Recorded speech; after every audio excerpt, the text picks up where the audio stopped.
Good morning, Vietma'am. Oh, my mic was all the way over there. I forgot I was doing some computer maintenance late last night. How is everybody out there in TV land doing today? Oh my goodness gracious, it's Pi Day!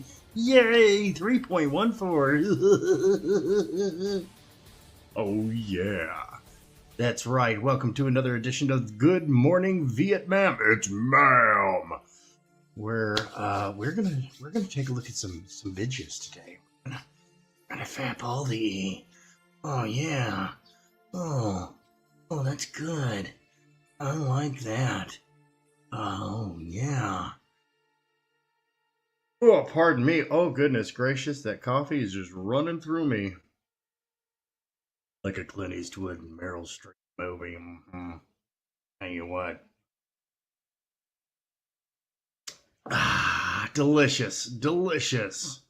Grab myself a slice of the wife's coffee. It's thick. Extra thick. Oh, yeah. Check out this quick trailer. Hey, punk! And the bastards of the universe. Oh, my goodness. I am looking forward to this one. I tell you what.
You gotta love it, man. It's just so much fun.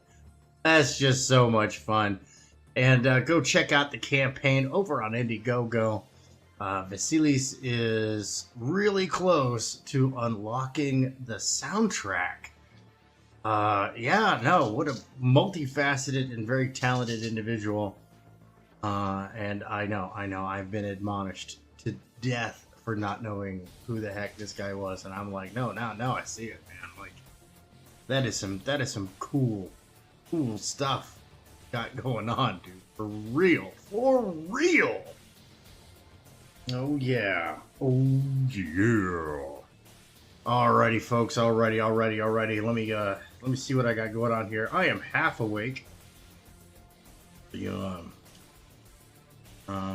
here. Where is that what I'm looking for?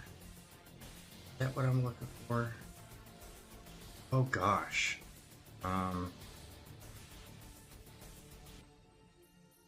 No, that's not what I'm looking for. No.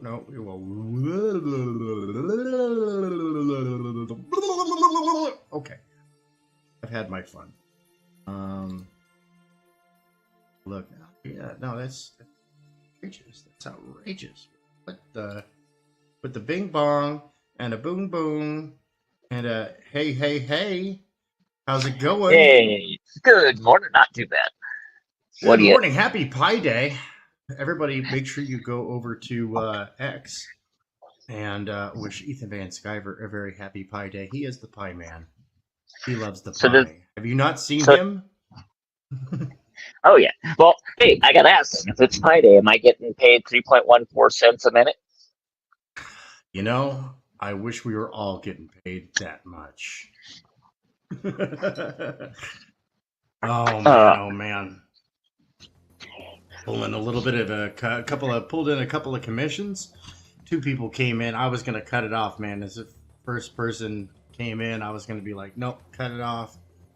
Talked to one guy. I was like, hey, so do you mind if this is delivered 20 days out from when we decide on it? And the other guy, 10 days out, and they're both like, yep. And I'm like, all right, good. So it looks like hopefully by the end of the month, I'll be having, or early next month, I'll have a webcam nice and set up. Have my X and my YouTube both upgraded to premium versions, so that way I can bring streaming to everybody out there in TV land in 1080 glorious standard high definition. That's kind of exciting. Now, I'm not trying to pick on you any. You got your background music up a little too high. Do I now? All right. Well, let's see here. Yeah, it's really hard to hear you. Oh, there we go. Okay. Okay. Well, I might have my mic. I did. I had my mic nerfed just a little bit. There we go. That's much better. That's much better. Okay. I'm running voice meter potato, and I'm still getting kind of used to it. It's a full soundboard, and it's donationware. So hopefully, with these commissions, and I'm gonna go ahead and pay for the license on this beautiful piece of software. So donationware, it's basically it's freeware. You pay what you feel like it's worth. I wish I could pay what I feel like it's worth, because this is like easily, I could easily spend $100 on something like this. It's really nice. I'm enjoying it. And so I've got a couple of videos for us this morning. Let me see here. Yes. 40K is not grimdark. It's not. A little preface to the upcoming video. Uh-oh. Why is everything all cattywampus? We're gonna... Oh, okay. Oh, there you are. Haha. Can you hear me now? Yes, sir, I can. Okay. Oh. And then I lost you. I lost him again. He fell off. Eaten by wildebeests. F in the chat for bad vibes. Oh. Just bumble fingers this morning. That's a precursor to what my day is going to be like later this afternoon, because between 12 and 12 and 2 p.m. on the East Coast, where I'm at, we're going to be hit with the windstorm. The windstorm is going to hit us. We're getting snow over here, so I don't want to hear it. Oh, this ain't snow. We have local weather services predicting 4 to 6 tornadoes in our local area today, with winds reaching up to 90 miles per hour. Oh, so you're going to take out your good kite and go try and see how well you can fly in it? That's right. I'm going to strap myself to a trampoline. Yeah, no, it's going to be nuts. I've got the basement all nice and set up. I've got the basement all nice and set up, so that way we can hunker down if we have to. And you were talking about commissions, and on a bit of a side note, you like cars, right? You're a bit of a car guy, aren't you? I'm a passing admirer of a quality vehicle. I don't know too terribly much about cars, other than I can change my brakes and my oil and the fluids in my car. Then you know that the narrow skidding pedal makes it go vroom vroom, right? Oh, oh yes. You put the go juice in the hole where it's not a pee-pee hole. You don't pee-pee in it. Okay, I'm going to talk cars a little bit, so bear with me. Okay, I don't know if you know these creatures. They're called AMC Eagle SX4, right? You ever hear of one of those? No, I'm not familiar with that one. It was made by the company that made Jeep before Dodge bought them. And they were the first four-wheel drive, on payment four-wheel drive that you could operate on payment full time, right? Okay. And it runs. They run the 258 6 Okay. Anyways, the SX4 is also the last body style of the AMX, which was a muscle car for AMC. Okay. So imagine a slightly higher set hatchback. Looks kind of like an overgrown '80s Escort. If you know what an '80s Escort looks like. Yes. Okay, imagine that higher set with a straight six engine. Okay, and four-wheel drive. All right. All right. Okay, I have one of those. Okay, now the engine's a bit anemic because it only does like 110 horses, and yeah, you can build it up to about 800, but there's not a lot of support, and you have to do a shit ton of work to it, right? I've been sitting on this car for about 25 years now. It's been a project. Well, okay.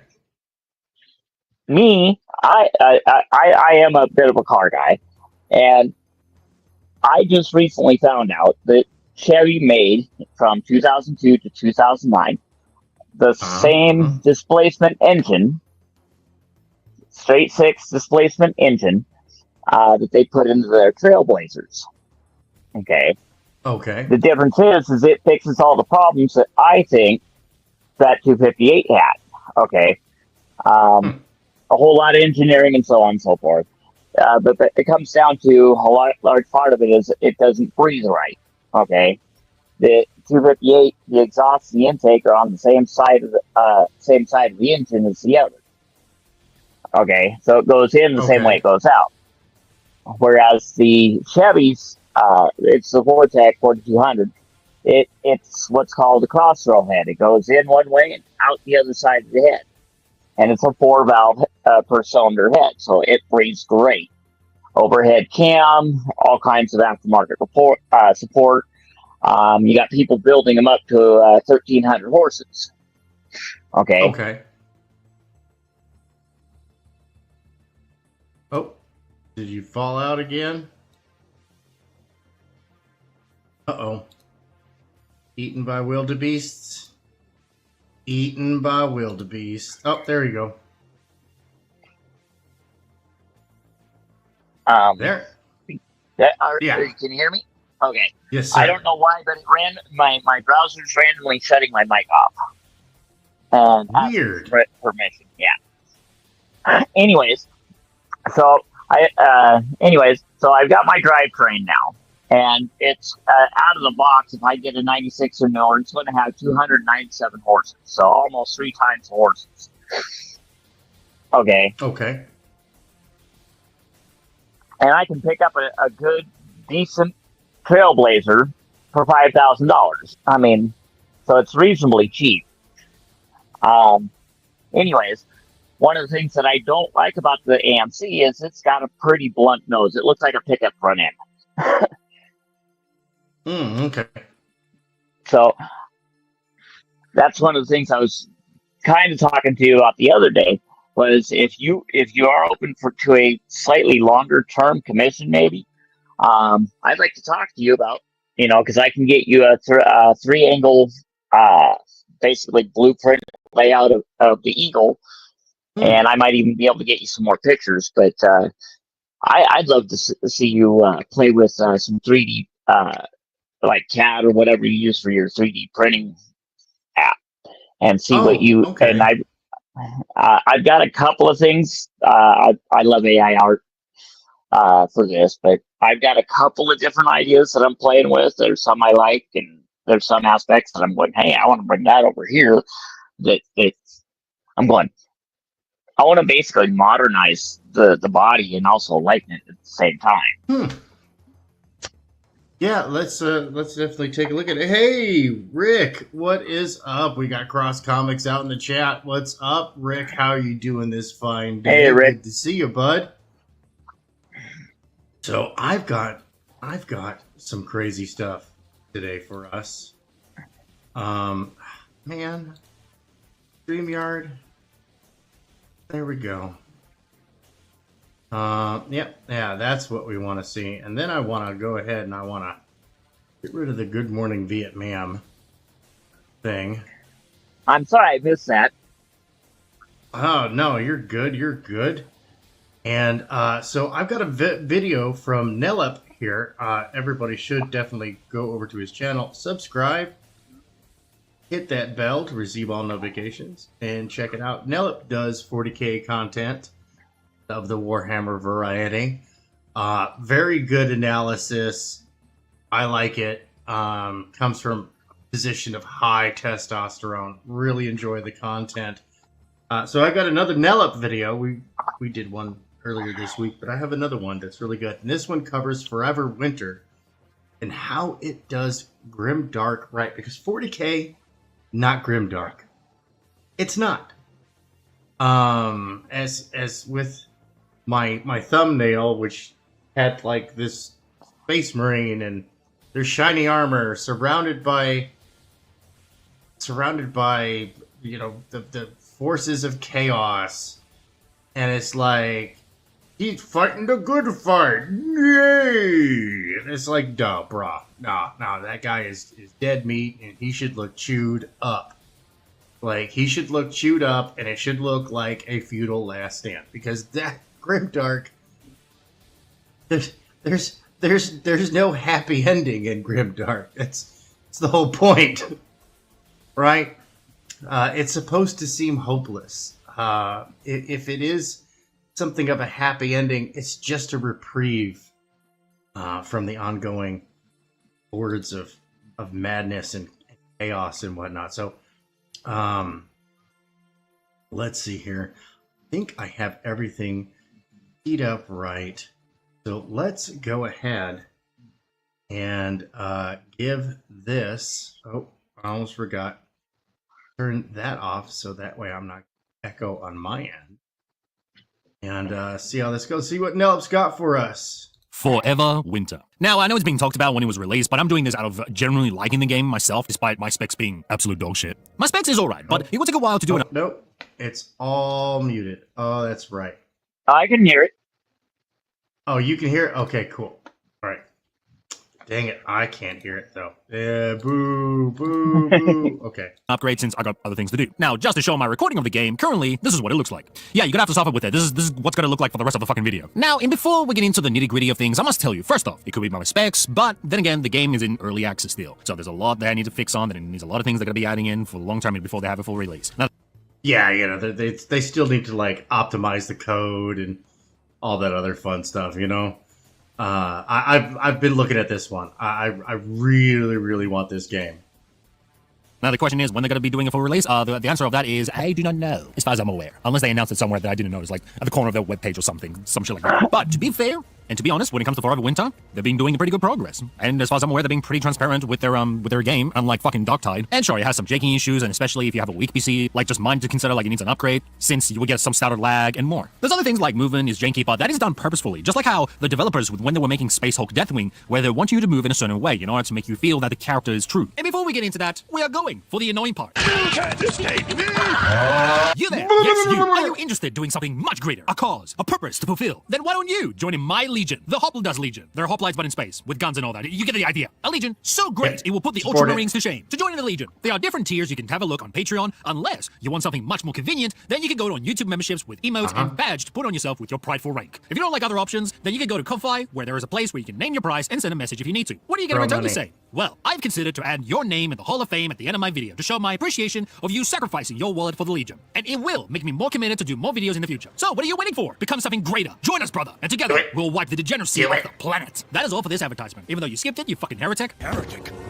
And now, let's get back to the video. Honestly, I can't think of any other criticism other than maybe collision between objects and bodies, but I don't know if that was intentional or it's something they're considering fixing it. Now with AI, sometimes it can be a little bit wonky, especially when you play certain maps that have tanks and sometimes they get yanked away or flown away from based on collision, which is pretty funny, but it does take you away from the serious setting.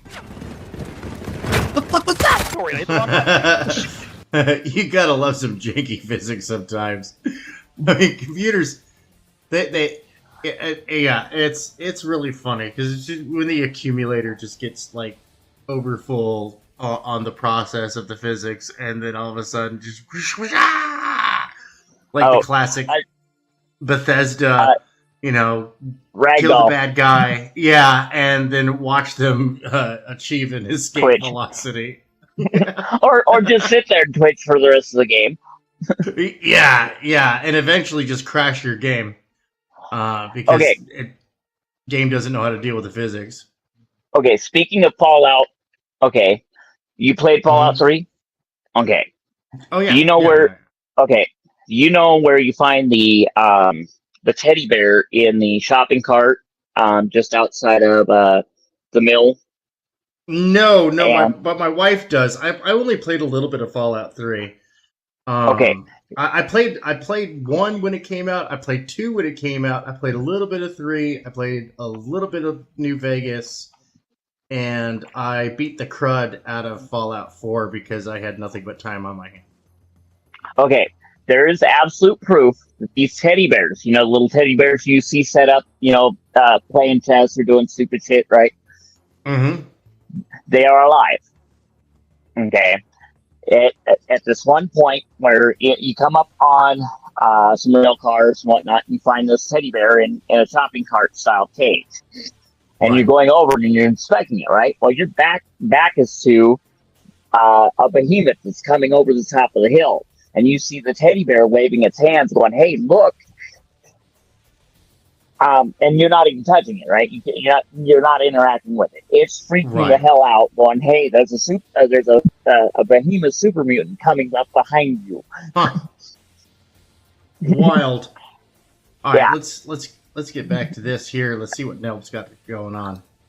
Oh, God. Now, anyways, the good stuff. Why do I like, personally, Forever Winter? Well, as a 40k fan who gets into these topics about grimdark and other certain topics that piss people off, but this game, with its aesthetic, its mystique, and the most important element that they've done very well, it is grimdark. It's depressing, there are no good endings, there's an eternity of conflicts between factions. The value of the ordinary humans are valueless, and yet they're still persisting, moving on it to survive another day. And don't fucking say it's nihilistic or moral talks, like I've already debunked that shit when it comes to the topic about grimdark. Because I can easily say is, human lives are valueless. Well, that gun is quite tasty to give it a bite to put in your mouth, so might as well just use that little trigger and see what happens just in case. I think what is more captivating as well when it comes to the game, they have each part of the game that is complementary. So you have the visuals, you have the music that goes with the tone of the setting as well. And not only brings the tone, but also the view of the world around you. It makes you feel insignificant in a broader scale, which that is pretty cool to see.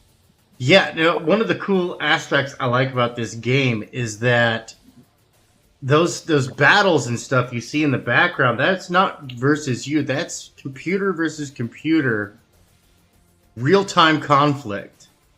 And you're like a scavenger in this game, just trying to survive.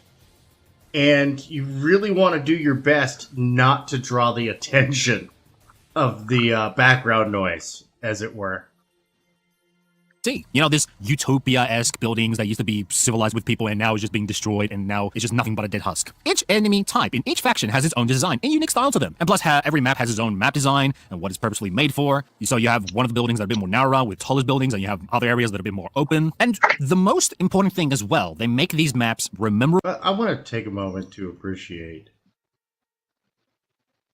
that graphic right there. It's like, and I love games that cheat like this with vertical placement, like Cyberpunk 2077. They cheat a lot with vertical placement, and it allows you to detail the immediate environment. So nice. Important thing as well, they make these maps memorable and catchy. You may not know the name. If you pause it for a second, so we don't miss. They also do something really well that Bethesda kind of does okay, not great, but the fog and dust aesthetic, so that they don't have to go into the full depth of field. Right. But it doesn't lose the you can still see there's something down there, but they do such a good job of obscuring the detail in an immersive way that you almost have art. If you went back to that one shot you paused on, it really adds to the aesthetic while offloading the work. It's smart. It does. Yeah, it's smart. Like, yeah. No, and that's actually something that's a good conversation for another time, because I could do a whole video on that, because I modded up my Skyrim with over 2,000 mods, and it's absolutely gorgeous. And boy, was that an endeavor. Name of the map, but you know the view of it. There isn't much really, honestly, there isn't much really other than the what is presented to you in the introduction of the Forever Winter. It's very similar with 40k when you open the Codex and they talk to you about, you know, the setting of why it's always Forever Grimdark, Eternal War and all that. This is very similar with Forever Winter. Like, they don't give you too much hints, doesn't give you too many details, but at the same time, they give you just enough just to get you hooked into the universe. But I will do the most heretical work is going for the wiki. Hey, yo, what the fuck? Shocking, am I right? How dare I to read stuff instead of watching a 24-minute video? Very shocking. But no, seriously, like, there isn't like in-game lore in order for me to look up upon and then just start reading through it, or maybe whatever lore pieces they want to give in the game. So your best chance is this video that apparently it's kind of like official, where the devs gave them a pass, and whatever's on the wiki. It's pretty, personally, it's pretty annoying for me, but at the same time, like, what else is there really? But I'll give it more of a summary into this. Like, I'm not gonna go into the nitty-gritties, like, this trooper has this, that trooper has that. No. We're gonna give, like, the overall lore about Forever Winter, because mainly this is about Forever Winter specifically. This is not talking about in-depth lore about Forever Winter and talking about every single vehicle and all that. Maybe I could do a video about that, but we'll see. But to give this a summary, and unless they change a little bit later in the future to give, like, a better storytelling, but who knows? So, there was a time in a conflict where you had two major powers, which was Europa and Eurasia. And with Eurasia's ally is called Yoruska. I hope I pronounced that right. By the sounds of them, sounds very familiar, like 1984. But let's go with it anyway. You know, I was about to say that too. I'm like, yes, Ingsoc has always been friends with Pacifica and always been at war with Eurasia. Now, in the wiki, when it comes to the two different factions, they have very, very similar stories, but they are very quite consistent. And it's that they talk about, like, okay, this is what we did, but the other side. All right, well, yeah. Eurasia fired ICBMs. Europe's major Europa and nuclear war. Yada yada. Stuff. Oh yeah, Kessler effect in orbit. And the world is plunged into a brand new dark age. The mega city of Lost Angels was attacked. You see, I love fun like that. You know, like Metropolis and Central City. Fictitious names for real life locations. That's always fun. Well, it's I've talked about Palladium before. Palladium kind of does that. Yeah. They renamed Manhattan Mad M-A-D Haven, and it's literally where a lot of the more extreme mutants, kind of like how they had the mutant underground in X-Men. You know, you got in Rifts, they're in Mad Haven, and they're actually their own unique brand of mutant. Yeah.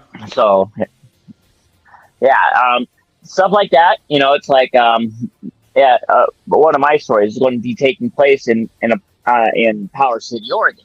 There is such a place. It's not an incorporated city, but it's called Power City. It's just outside of another town called Hermiston. You know, it's part of that incorporated area, and it's you know, and I'm just going to expand on it and go. It's its own city and put it there in roughly the same place on the map. That way, you know, there's a little bit of fun and lore in there. You know. Yeah, no, good fun lore is, and that's something that World War Hell Dan and I have worked on tirelessly for World War Hell was creating an atmosphere of grimdark, having seemingly a stagnant enough of a timeline that is still dynamic in nature. Right, and that's a tricky thing to pull off. Well, that's kind of where we're at. And that's kind of where we're at today in our society. It's stagnant enough, but there's a lot going on per se, and just you know, in life, not in our life per se, but in just the world as a whole.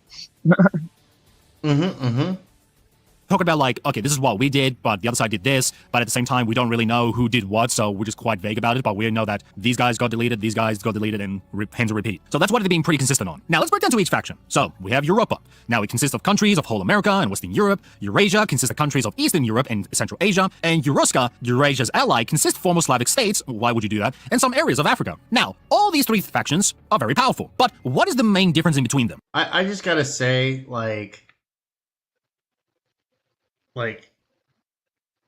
This one here, this Eurasia, good logo design. This Europa, good design. The Euruska, dude, dude, dude. Like Monsieur Z would have a field day. Same thing with Alternate History Hub. They would both have just field days on just how awful that is. It doesn't need all the clutter. I would get rid of all that little Technicolor garbage in the middle and keep it as the multi-headed Aquila. Yeah, and that's complicated enough as it is. Because remember, when you're designing a logo and stuff, or a flag design, you want it to be able to be easily replicated. Okay, I'm going to play devil's advocate here just a little bit. I can't remember exactly who it is. I think it's Smirnoff. I'm not sure, but I think Smirnoff Ice has that same bird, right? Yeah. Okay. I don't know. I don't know alcohols, but I'm sure one of them has that. Okay, yeah, I think that might be why. I think that may be why they added Technicolor, just to avoid any question. I might be wrong. No, because it's historical. Like that's unique enough, right? That's very reminiscent of Eastern European heraldry. So, so that would be a hard fight to fight. So yeah. Anybody trying to sue over that would be pissing upstream. They would just be destroying their own brand. Actually, what distracts me from it is that big yellow field behind it. If they took that out, I think it'd actually look better if it was white. I think the yellow distracts from it. Well, the yellow fits for Eastern Europe. Well, right. Yellow fits for Eastern Europe. It does. That's that gold of Rome. That's why the Russian leaders named themselves czars after Kaiser, the leader of Rome. Europa with that blue totally works. Eurasia with that nice little kind of like bronze. I was gonna say like very East Asian kind of geometry to it. The logo designs are good. Just the Technicolor puke on the Euruska, ditch it. Flush it down the toilet. All the little countries with all their little flags on there. You know what it reminds me of? It reminds me of that terrible United World flag from God, what was that terrible young YA space opera? Did it have Mark Hamill in it? No. I was thinking Wing Commander. Yeah, no, it was YA, and started with a V. I kind of purged it from my memory because it had this flag that was made up of all the flags, and I was just like, dude, suck. That just sucked so bad. Anyway, and it was really funny is that they snuck in a state flag in there, which is hilarious. Yeah. It wouldn't be North Carolina's, would it? Oh. Yeah, right. Oh, God, no. State seals on flags. Puke. All right. Europa is a military and governmental superpower, but it has issues with disease and famine, which they are failing to care for its population. Like, then again, it's not like they give a shit in the first place. But anyway, sure. Eurasia is a super advanced in bio and agro technology, but they are struggling with overpopulation. But then again, I hear they're really good at math too. Europa does as well, but let's go with it. Euruska, they're just fucking insane. So it doesn't mention. No. Oh. We're gonna go back just a little bit. There we go. That is Technicolor vomit on a perfectly good design. Although now that I see it a little better, it's got 1, 2, 3, 4 heads, maybe 5. I'm going to play a little devil's advocate here because it looks like they got a whole bunch of different flags inside the bird, right? Yeah. Okay. So, I kind of get that. I think they should have moved that out into the yellow field and evenly On the periphery? distributed them. I mean, yeah. You could do that. You could move it on the periphery. I would just flush the entire, all those extra seals. I'd flush them all. I'm going to play. Well, again, I'm playing devil's advocate here a little bit. I'm looking from. Not from the art aesthetic. I'm looking at the story aesthetic, right?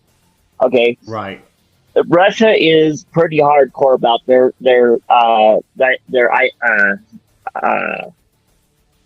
identity. You know, their cultures. Of course. No, all the Eastern European countries are. They're okay. What's funny is that they're all Russian. But go on. Okay. Well, it's like the Cossacks, and because that's still going today. You don't hear as much of it, but you got your Cossacks, you got all these different little off branches. You even have, I think you even still have two gypsies still over there in that region, and they're all pretty and I use the term, but they're still pretty tribal. It's like, no, I'm Cossack. You go fuck off. Kind of thing. And they don't like each other, even though they're all from the same neck of the woods. So I kind of get why that it would end up the way it did story wise.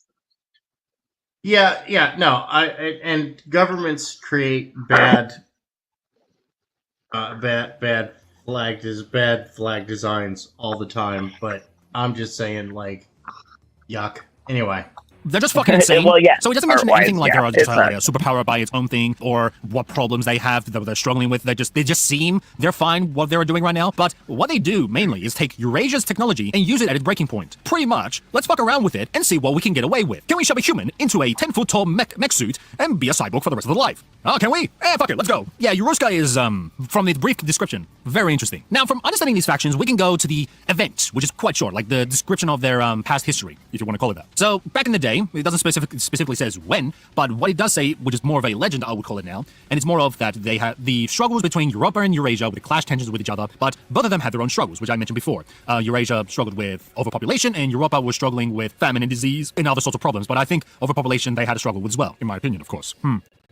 Now, again, I'm reading this from the wiki, but it doesn't mention about who shot first with the nukes, but all we know was that there was a nuclear war, the leaders who were on either side of Europa and Eurasia are gone, and some areas were just wiped out, and they're just absolutely obliterated, and the plans and objectives that are long gone, with the leaders that are just now deleted, are just being forgotten, honestly. And also, they keep mentioning that, these long-range communications they have, they're long gone as well. So it's almost like the end times, almost, because it sounds like the tensions are so high, and we don't really know what happened specifically, or who launched the nukes first, or there has been a sabotage where they did it from one enemy, and then the enemy had to reply to that response of attack, so thus they had to be obligated, and thus nobody won. I think that's my assumption, and this is what I like as well, is that the mystique behind the story is that you don't get 100% of that story, but you can make lots of theories of what it could have happened. And now for my theory specifically, I don't think it was more of that one side and the other side was better until one of them got trigger happy. I think they could have been a inside force that might have just did some trolling, to put in meme terms, or they...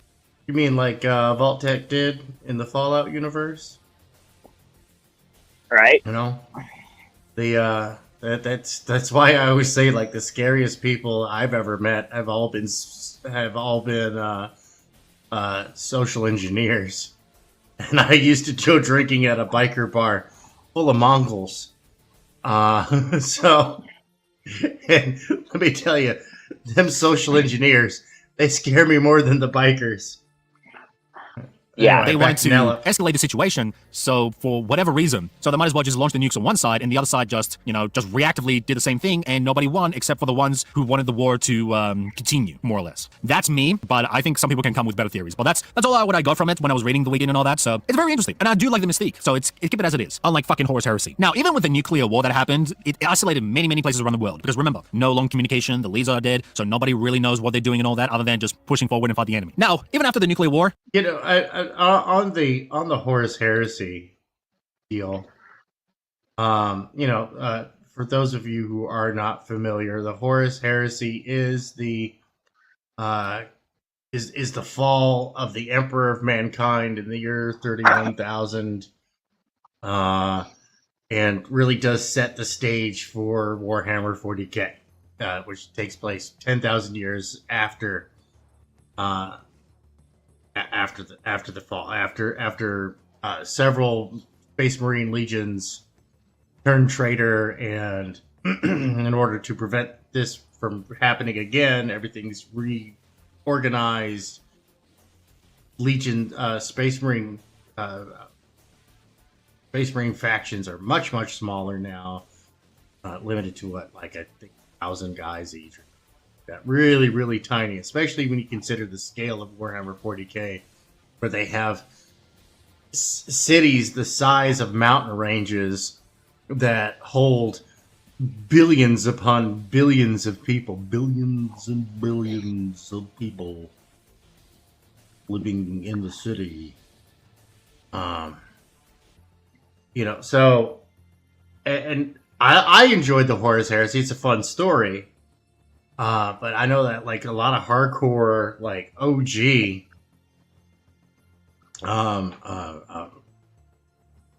40k fans like Nellup and Gamza aren't the biggest fans of it.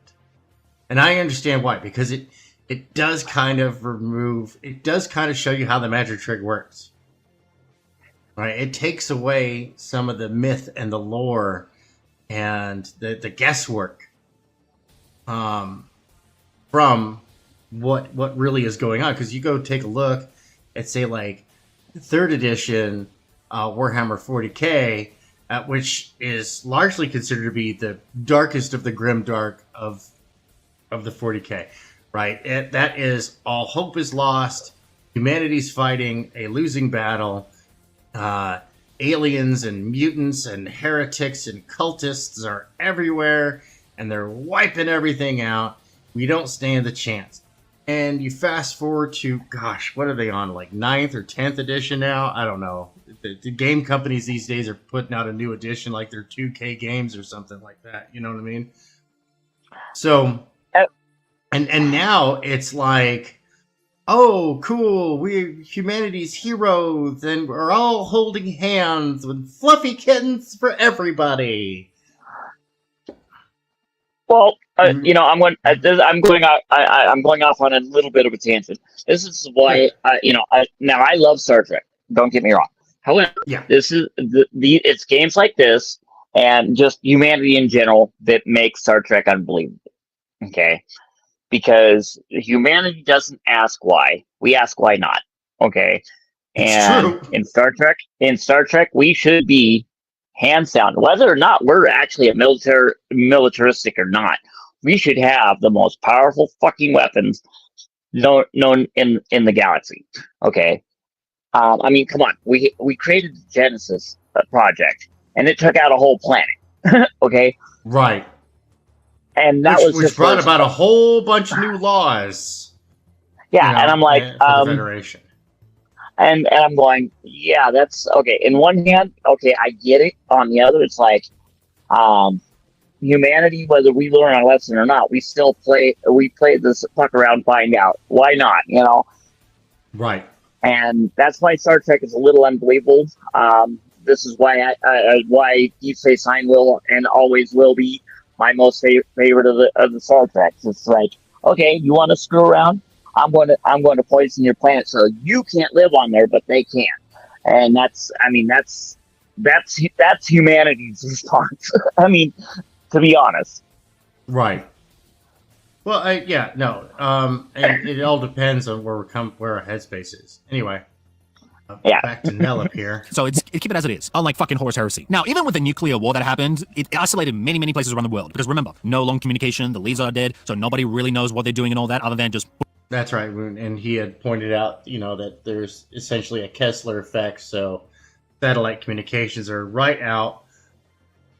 The only long-range communications you would have would be either bounced off of the ionosphere or transmitted at, I forget what it's called. but it's the depth in which submarines do their transmissions. It's about 200 meters below the surface of the water. I think it's between 200 and 600 meters, and that's actually where whales communicate across the world. So you would only, those would be your only ways to communicate past the horizon, right? So pushing forward and fight the enemy. Now, even after the nuclear war, Europa invades to the Eastern Europe and Asian continents. Meanwhile, Eurasia and Eruska somehow, but they invade Los Angeles and might as well the rest of the Americas. And from there, that's all we know from this. But that's all really what we know of. That's really what we know of. That there was nuclear war, each country invaded the other country, and there's just been a never-ending lasting war. Now, to do it partly justice, technically, this video right here that I mentioned before is official. Now, if you want more detail to check on the development of the game, the visuals, you want to see much more into it, I highly recommend you to watch this video. And the reason I recommend it, because I think this guy goes much more in depth than I could ever do, and probably he would do more justice than I would. I think this is more of a personal video of why I like Forever Winter and explaining as to why and bring a little bit of the lore. And maybe hopefully some of you guys might like the game. Who knows? I don't fucking know. Well, maybe we'll check out that video this next week. And see what they got going on there, because this is definitely a game that I'm interested in. I've been watching it get developed, it looks like a grip of fun. It's still an early access game, so keep that in mind. As a final reading to make the conclusion to this video. So I'm going to do the reading since I think the introduction of Forever Winter will just portray it a little bit more better. My voice acting is a bit mediocre. Blah, whatever. War, famine, destruction, death. The year is 20XX. Welcome to the future, where massive armies are skinning through the bones of our once beautiful Earth. Ecological collapse, compounded by a runaway technological advancement, brought us here. A world choked by 40 years of industrial-scale violence between the three military superpowers. Unmerciful mass killers by AI automata, human-machine hybrids, and the bleak truth of human nature. There are two sides to this war, and you're not on either. So, I think that fits perfectly about Forever Winter. But personally, I enjoy the game, even though with my shit fucking computer specs at the moment, but I still play it on occasion, but I have to like reduce so many shit because it seems like it's more of a ramp. Dang, Nellip. Dang, man. Dude. Ouch. That hurts my soul. Issue than a graphics card issue, because I'm running like a 3060, so that shouldn't even be a problem. And I think the VRAM, to a certain extent, I think it's like 6 gigs. I could be wrong. It's been a while since I've already checked my specs or got an upgrade in general. But in my personal conclusion, I really like the game. It's very grimdark, and the gameplay, even though it might be limiting and people might not like that, they might like the liberty of different ways of movement and all that, but I think this game is intentionally made by design, and I think what they're trying to achieve here is make you feel vulnerable. They don't want to make you feel this, mighty soldier go against 2,000 armies like it's Space Marine 2 again. No, I think they really want you to be vulnerable and make you think tactfully and smart, and I think this game proves that, in my humble opinion, of course.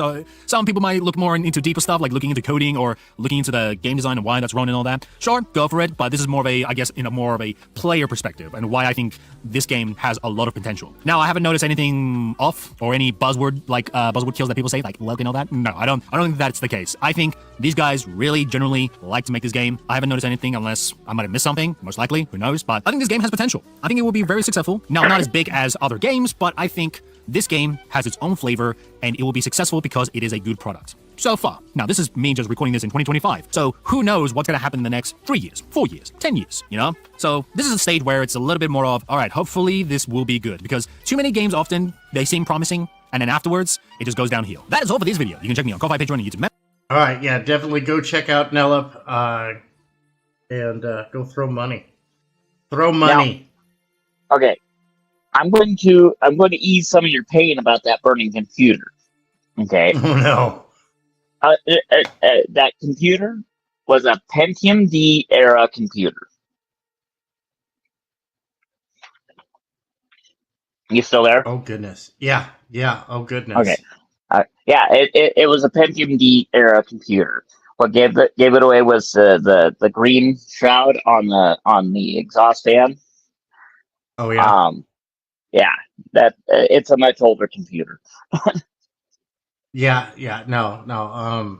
I built my computer, and I'm hoping that this year will be fiscally profitable enough that I'll be able to upgrade my RAM and my graphics card, because the 50 series came out. Even though they're having problems, that means that the 40 series should come down in price after they've got those 50 series power cord melting problems out of the way. And then I want to upgrade my my CPU, but I'm running decent. I'm still now, like side tangent. Something. Okay, I got a bit of a side tangent for you. I came across something on my smart TV on a Samsung. Okay, they have the Xbox app, so you can stream freaking Xbox on your TV without too much hardware other than a Bluetooth controller. Mm-hmm. And you're paying, I think it's $20 a month, or less actually, if you can buy through Amazon. All you got to do is buy the card, and you get streaming for $20 a month, basically. Okay. And I'm going, you just turned your basically you're telling me I can turn my TV into an Xbox Series 1 for $20 a month. Mm-hmm. Yeah, no. I've looked at streaming games, and I actually do. I would like to actually talk about that sometime, because I've done a decent amount of research into it, because I have kids, and kids like consoles, and so we've got an Xbox. We've got an Xbox. I think it's an Xbox One. And we've got a Nintendo Switch. It's funny, we got it right before the Switch 2 came out, but it's like, I don't care. But we're coming up upon the first break here, so I'm going to do some crunches. Because I need to work. I'm going to do some crunches. I'm going to do some supine bicycle exercises. I'm going to do some shoulder and wrist rotations and stretches. And we shall be back here in just a little bit. Are you going to be around after the break? I think so. I'm just holding the couch now. Alrighty. Well, I'm going to go ahead and take us into break time with the little be right back. And let me move that down. We got Fanta up there. I want to check out this video from Fanta when we get back. And let's see what she's got going on with she's showing off Pencils Down from my comics. So I think that it's a perfect opportunity to go ahead and throw this thing up there real quick. We'll have this playing in the background. I'm going to grab this right back. We're going to go ahead and put that right over there. There we go. Sounds good. And one of these days I'll get this thing squared away. So yeah, folks, be right back in a little bit. Until... I don't know. I had something and it left. I haven't slept.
took me a moment to find where I hid my thing. Hey, welcome back. Yeah, thank you. You know what? We're gonna go ahead and I'm gonna save that Fanta video for another time because I'm looking at the time here, and I've got to. Yeah, you only got a half hour to get a bunch of stuff done. Well, yeah, I've get some stuff done and whatnot. I'm gonna get a little more work done on this picture, and I'm gonna open up the lines. So let's see here. Let me go do that, and then I did not set up a whole bunch of stuff. You would think that I would have set up a bunch of stuff, but no, I can't do that. So let me doing things, get into places. There we go. All right, now I gotta wait for the chat to load. You know, it's really funny. I've gone like from 420 to 418. It's just been bouncing up and down on subscribers. YouTube does this whenever you're like near a threshold. It's really weird. Yeah. They start unsubscribing people. Yeah, it's you know, and it's weird. As far as I've seen, I have not been unsubscribed from anybody that I didn't want to unsub from. But yeah, it's crazy. Yeah, it's some weird, wild stuff. All right. Yeah, there's a whole lot I gotta fix on this.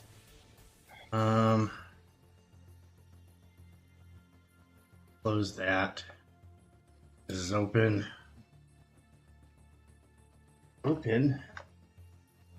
NL.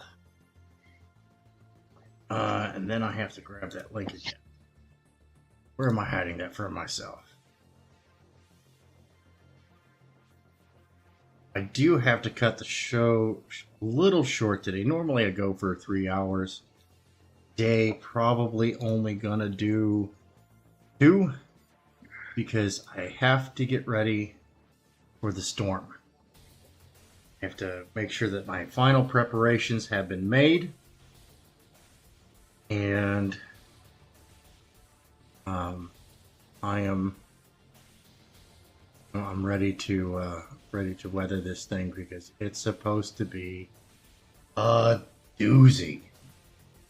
Yeah, it's supposed to be kind of nuts. That's my pen.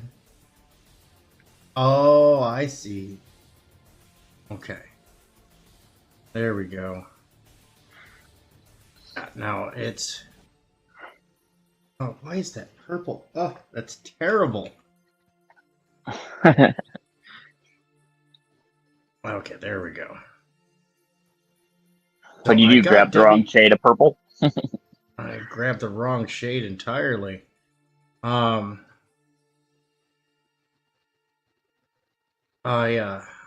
got WWE 2K25 installed. It just went live today. Everybody who didn't want to pay the exorbitant extra fee, play the game 7 days early, just like, oh, are you kidding me, man? For real. This trend of exorbitant fees, and it basically it is targeted towards streamers. You know, it's absolutely targeted towards streamers. That stuff, and it's just so bad. You know. Yeah, well, and I get it.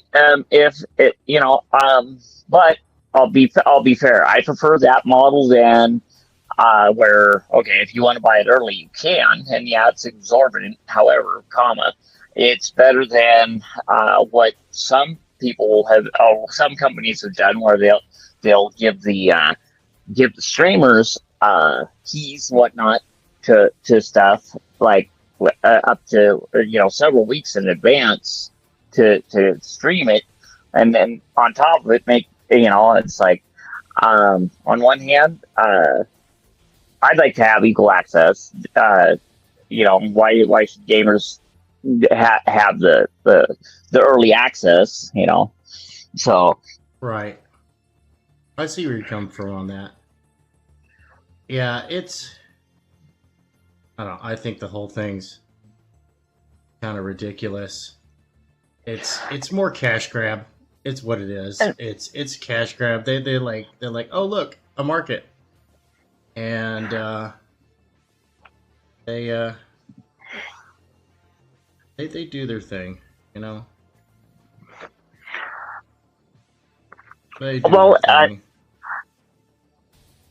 I'm willing to forgive a certain amount just because, okay, right now the gaming market is in absolute turmoil. Yeah. So I'm going to give a little difference for them to trying to do whatever they can to get whatever money they can. There are some things it's like, yeah, no, I don't think that's right. Releasing a buggy game. On one hand, okay, seems great. On the other, like, okay, for the worst case is like Cyberpunk 2077, buggy as hell, Oh God. and they were asking for AAA title pricing, right? Oh yeah. Inversely, however, okay, you have like what Bethesda, I believe, did with Grounded. The Honey, I Shrunk the Kid type game. Yeah. Okay, they charged $20 to early access as they're building the game, and you got the content, and it grew with the game for that same $20. I'm going, okay, I can live with that. Yeah.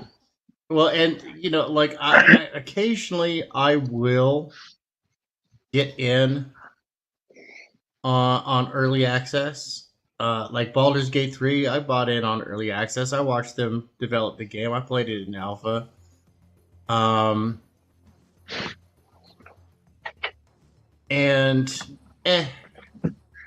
I mean, it was in alpha. So, and same thing with like World of Tanks. I played that before anybody really did because I played in the alpha. I remember when they added water. And but I think that's the difference. They're telling you they're building the game versus Cyberpunk 77 going, hey, it's built, here you go, and it's buggy as hell. yeah, no, we spent all this time in development, and it's utter crap. It's damn near unplayable, and like, I remember I ended up having to wait.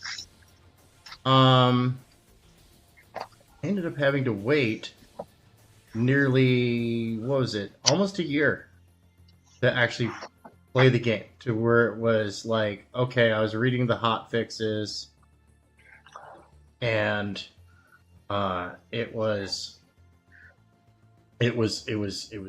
patched enough to play, and it was a fun story, kind of on rails.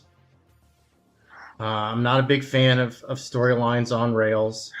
Replayability very low. It's basically the same storyline no matter what you do, just different outcomes and different kind of encounters. But all the major, all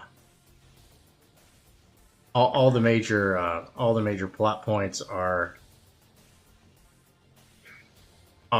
basically the same. I think you're hitting on something that gives Bethesda a lot of wiggle room because Bethesda releases buggy games. We all know this. However, Bethesda is one of the few games that actively promotes modding, actively encourages modding. Well, and I think Bethesda does, but conversely, I think they rely too much on their modding community to fix their game. And they did that with Starfield. And I think that's why Starfield fell out in space. And I'm playing it. It's not bad. But no, I think it did. I think Starfield fell out in space because it was the most egregious. Yeah, it was. And it was almost like Bethesda expected the modding community to fix it. But, you go over to Nexus Mods and it's like, it's a graveyard for Starfield as far as like mods go. The modding community did not take kindly to Bethesda saying, "Hey, modding community, go ahead and do that that unofficial patch." Like you do with all of our other games. And it's no, dude. Well, I think that's where they screwed up. Was okay. Yeah, they did. They released games that have some bugs in it. Okay, but Starfield was the most egregious. It was like, yeah, we know it's got bugs, but hey, we got the modding community. They will back us up. Whereas, we got some bugs. We'll try and fix it. Okay. But here, we'll give you the opportunity to fix it. If you have a fix before we do, that's great. We'll come up with an official fix for this. And, Starfield, I think, and I agree with you. It's like, no, we're not going to bother fixing it. You can. And I have yet to play Starfield. I probably won't. I mean, dude, I tried playing the Obsidian game, Outer Worlds, and that game just sucked, man. I was bored. I was bored out of my mind almost from the beginning. With that game, like that one was just, it was such a dull affair. I mean, the design, the aesthetics were kind of nice, but it really lacked appeal. And normally, and so this is the funny thing about Obsidian generally sucks at making their own title, but they're relatively decent making a sequel. Like, oh yeah, look at Neverwinter Nights 2. Look at Fallout New Vegas. Those are great games. Arguably better than their predecessor. Now, see, I'm kind of weird when it comes to games, and don't ask me why. I love Fallout 3, but I didn't get into Fallout New Vegas, and I think a large part of it was it was too open, I think, and it's like you get lost. And then you also have the minutia of, you build your armor, or build your equipment, build your ammo. It's like, and I think Fallout 4 found a good balance with them, with weapons mods and armor mods. You didn't necessarily have to build it, but you could mod it. Right. And I think, I think for me, Fallout New Vegas wasn't quite the cup of tea I wanted. Yeah, and don't get me wrong, it's a good game. Right. I enjoyed Fallout New Vegas, although my wife's favorite is still Fallout 3. That's her favorite of the series. My favorite of the series is still the original. I mean, I love Fallout 4. Don't get me wrong, but pardon me. Fallout. It's I don't know. It lost, and and this is where we can draw a parallel to Warhammer and 40K. It lost its mystique. It lost its hopelessness. And honestly, to make Fallout 4 truly work, you gotta mod it. You gotta get like sim settlements. because that fixed the broken, what seems to be like just an afterthought of settlement building. Like my Fallout, and I am gonna do a Scalpel 21 versus Fallout playthrough. Is almost 1,000 mods strong. And a lot of those mods are just to fix the original content of the game. You know, and it just, you know, it is what it is. Oh, Mike fell out. Okay, gotcha. So you get these half-baked games, man. But then you run across something like Project Zomboid, right? Now, I played a little bit in alpha, and I don't know if it's at full release, but we've been talking about doing like a group playthrough and doing that over on my gaming channel. I know I haven't been doing very much content over on my gaming channel. Let's see here. There we go. I haven't been doing much content. That. Yeah, no worries. Haven't been doing too much content on my gaming channel, but yeah, I'm working on bringing it back. Bringing some more stuff over there. Speaking of gaming and adversely wrestling, did you see that WWE's coming out with a new series? Oh yeah. Evolved. Yeah, that's I one of my sons was bringing that to my attention. I haven't really looked into that one too much yet. It looks interesting. I think whoever's running the show right now, I think is doing it smart, because you know, a lot of times we just see wrestlers show up and it's like, okay, they're matched up against, you know, and measured up against this, you know, against a lot of these headliners, and it's like, I think you know, actual, you know, a clear start for a wrestler's career makes a lot more sense.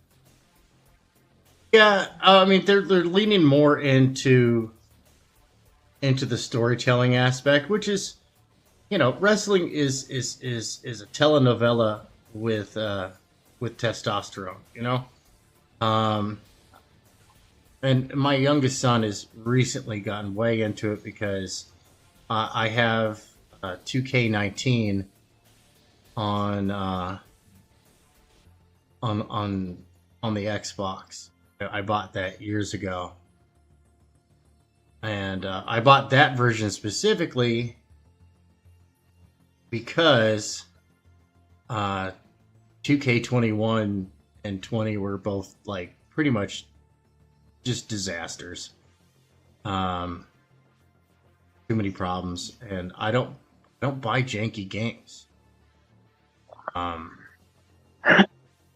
Now, of course, that meant that I was cut off from updates and other things like that.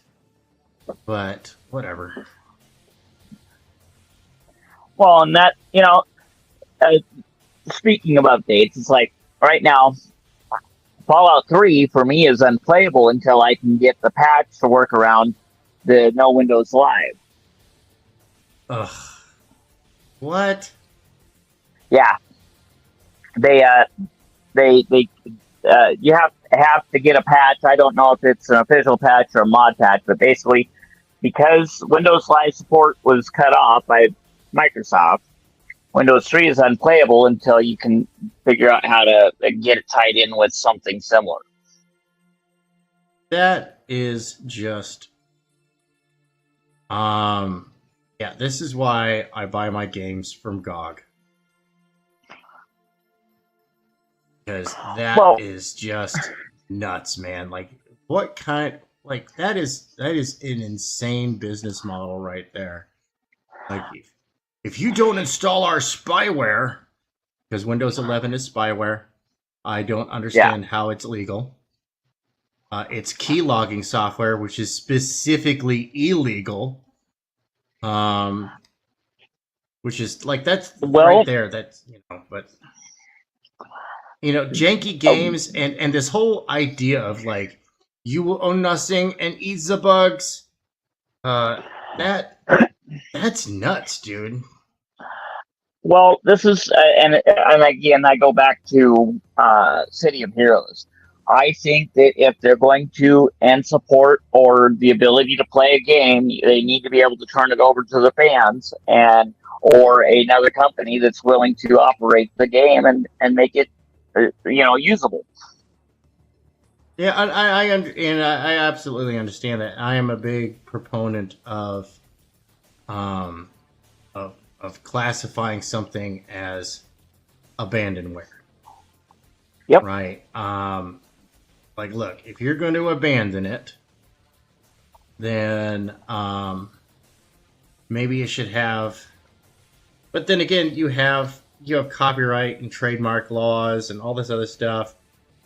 Patents for code expire pretty quickly. I mean, patents don't last long at all. Anyways, but that's just to ensure that a healthy marketplace thrive.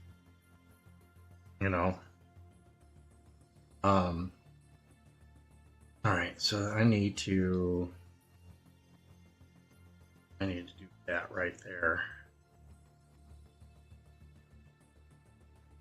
Not sketch that in the under pencil. So I'm gonna have to do that one here. Yep, here we go. Oof, my stomach is not liking me today, man. I tell you, it is not liking me at all today. Okay. There.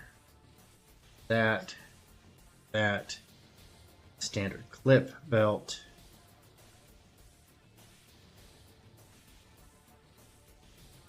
There we go. There we go. We're getting somewhere with this. Oh. Goodness gracious. My browser hates me. What browser are you using, if you don't mind my asking? It is on my phone. Give me a second. Okay. It is Samsung.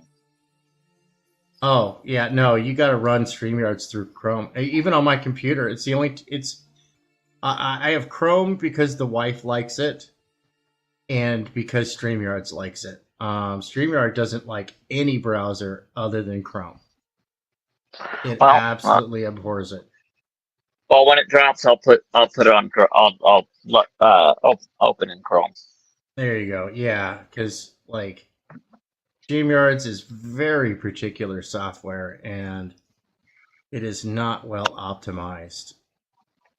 I do like the extra features that they've added, but I'm like, yo, all we ever wanted was some optimized software.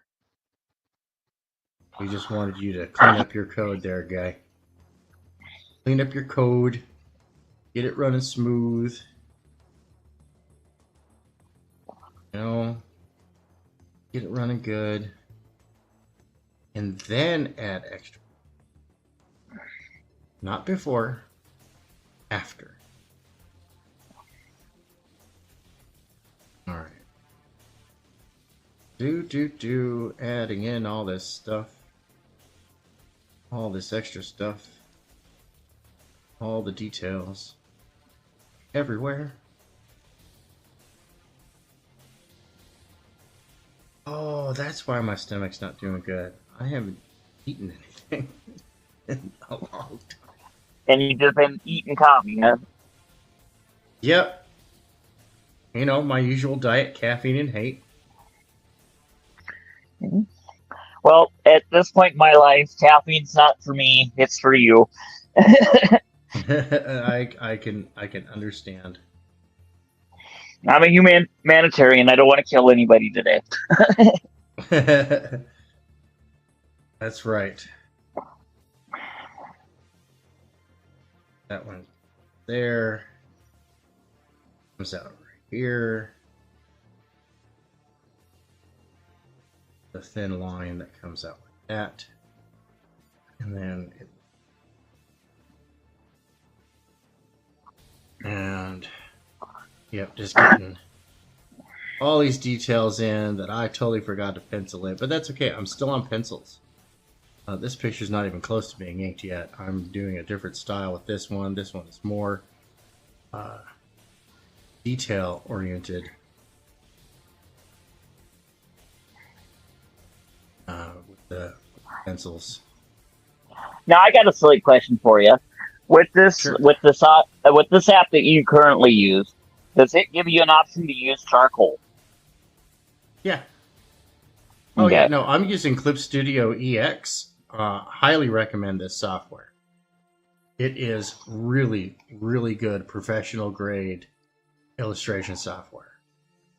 It has so many features, and it's very, very good software. It really is.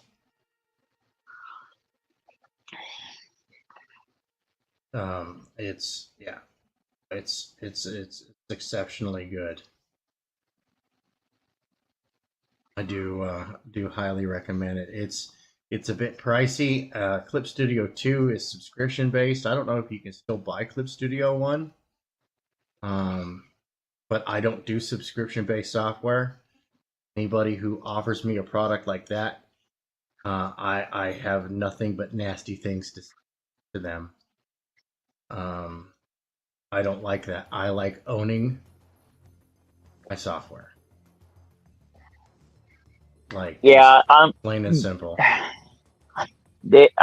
lot of this, and this is where I kind of support Mark Rober on some things.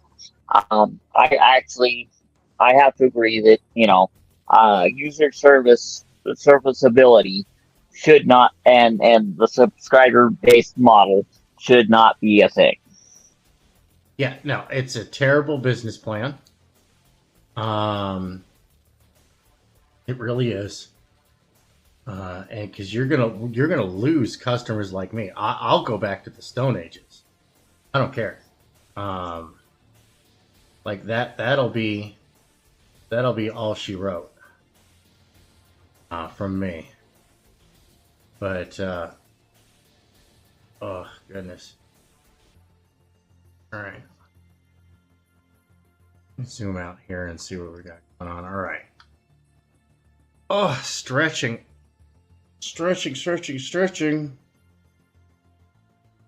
You know what? Oh, I am getting alerts from Dadland. A note. Okay. Folks, I'm going to have to cut this one short. I will see everybody tomorrow night over on the Dawn's channel. We're drawing Cyberfrog. That's going to be a fun one. I did put my hand, he ran a poll on Twitter, and I did kind of go out and get enough people to put some weight on that scale, because I was like, dude, the other options were mainstream characters, and I don't draw mainstream for free. Unless they're getting the crud kicked out of them by an indie character. And it's just that simple. But, and then after that, I have no idea what I'm doing this weekend. I might be redoing some roofing. But I've also got a bunch of, commissions to get finished up and whatnot. So I will see everybody here on Tuesday for Good Morning Vietma'am. And I hope that if I don't see you until then, I hope you have a wonderful weekend. And